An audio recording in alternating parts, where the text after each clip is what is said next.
Hi guys! Welcome back to another episode of Bona's Kitchen. Today, I'm gonna share to you an ube version of the burnt Basque cheesecake. Ube burnt cheesecake is a unique dessert that combines the rich flavors of ube, a purple yam staple in the Filipino cuisine, with the distinctive texture of a burnt cheesecake. Are you ready? Let's get baking!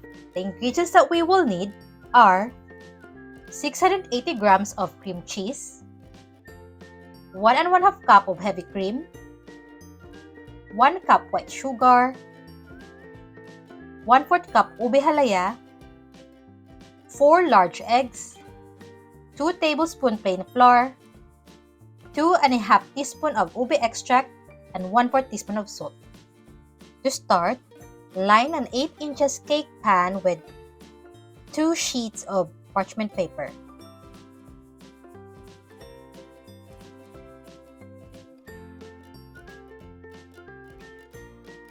Next, in a bowl, add the cream cheese and using a spatula, cream it, or you can also use hand mixer. Then, add the white sugar and cream them together.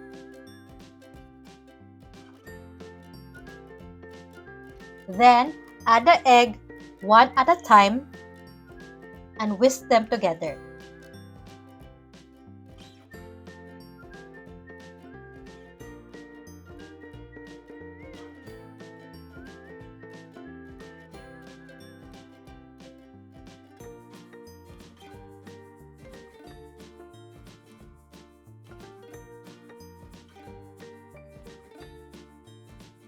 Then, add in the ube halaya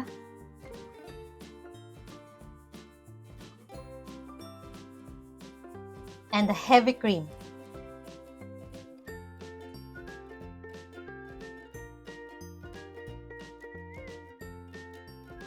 Then, add the plain flour, salt,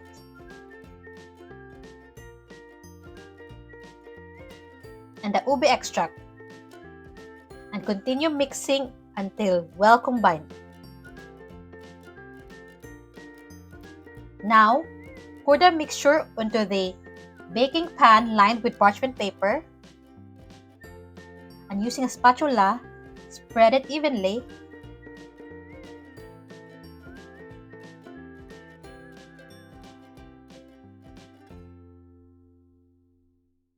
And then give it a tap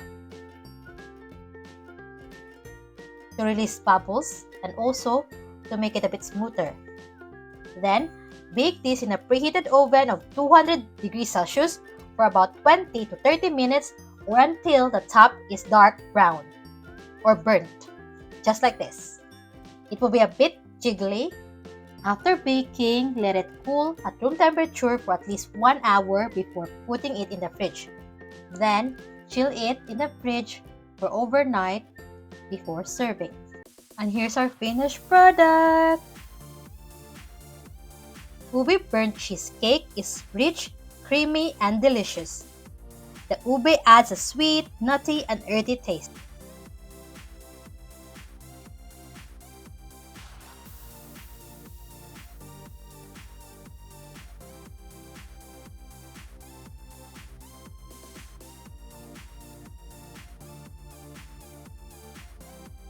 So good!